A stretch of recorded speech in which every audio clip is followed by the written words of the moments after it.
All right, Xfinity at Bristol. I'm going to go 14 to 1 here, just more comfortable for me in this car.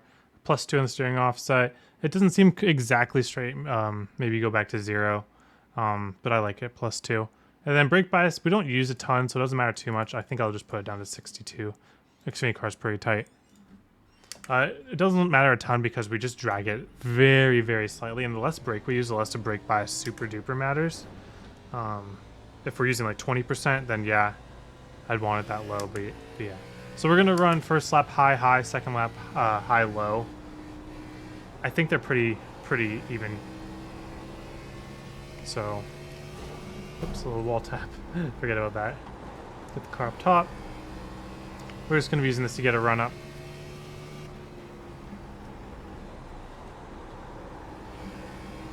I'm not gonna go all the way high in the middle here. I'm just gonna kind of go middle, let the car come up.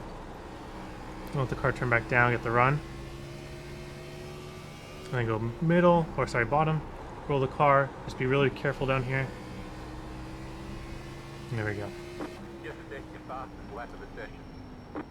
So the bottom is pretty sketchy in 3 and 4, and you just can't push it too hard.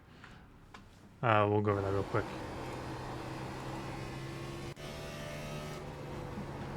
So,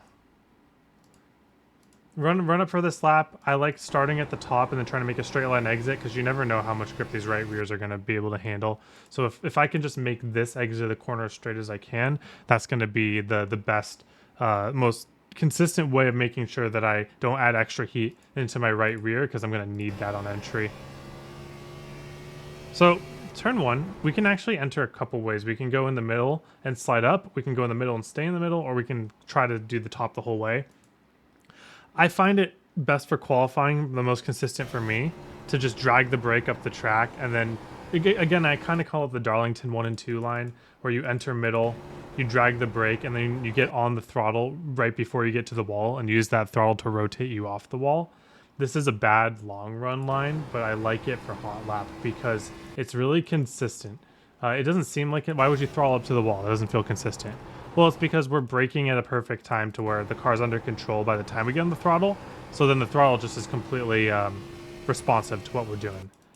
You can kind of go the opposite way that I go. You can start high, arc it, and then kind of camp that middle or bottom line. Bottom is pretty fast too. Every line here is really fast enough. It's just about being able to carry the momentum. And then bottom 3 and 4 is my favorite because for whatever reason, the bottom just carries a little more speed, even if it's really sketchy. So I'm going to do that 10% brake.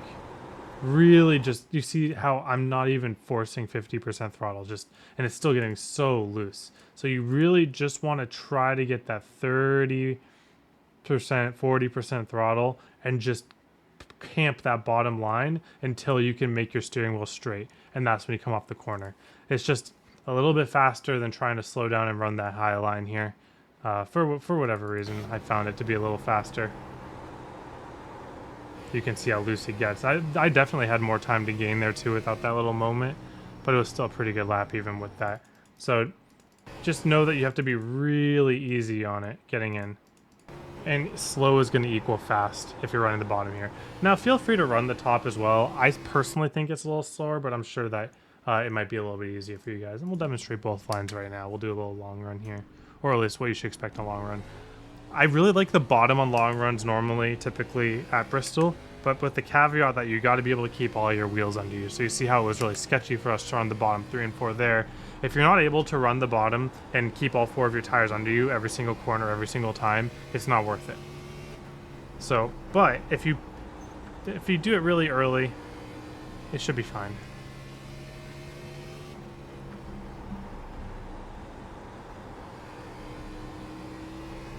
Oh, I see, I don't want to be doing that. So that was a little too early on the throttle. You really got to just camp that partial throttle. Just park it there until your wheel can go straight. That's what this Xfinity car likes. Now running the middle top might be a little bit faster even here, but you use a little bit more prolonged steering wheel, which might cause the tire wear on the long run on the right front. But honestly, in these cars, you're mostly carrying about the right rear. At least for the lengths of the runs that we're running, typically in a fixed Xfinity race. So I like the bottom, but I'm not going to stop you from running the top if you're in a racing position. Like if you have track position to defend, feel free to run this top. Look at, like, my times are really good running the top, especially with the slightly warmer tires. Even like a late apex, you would see how easy that is to disengage the right rear tire. Just slow and steady with this Xfinity car to keep your right rear under you is going to be the winning key. The moment you start pushing it too much and sliding your right rear 2 or 3 times, that's when you're going to get heat into your tires that you're just not going to be able to overcome. But you can see, like, I can do very consistent times just by rolling the bottom. I love being able to keep the car all the way at the apron, even through corner exit. Like, you might think that that's going to lose me a ton of time, and it loses me a little, but the benefits that it gains me in the long run is really good here. Oops. I know that if I can keep the right rear under me, the tires are going to wear more or less evenly, based on some like really long runs I've done recently. And that's the goal, right? You always want to keep your tire wear even. But if you have to make a pass, like let's say, gotta get around. You see how much easier it is to disengage the right rear tire running the top. Like you can do it, but usually when you're running the top, you want to get everything you can out of it, and that makes it easier for you to slip the right rear. So be careful using it. I'm never going to tell you not to use it, but just know what the risks are. And you can see the right rear is already weighing more than the right front. All right. Thank you all for watching. Hope you have a wonderful day. Hope to see you all on the track.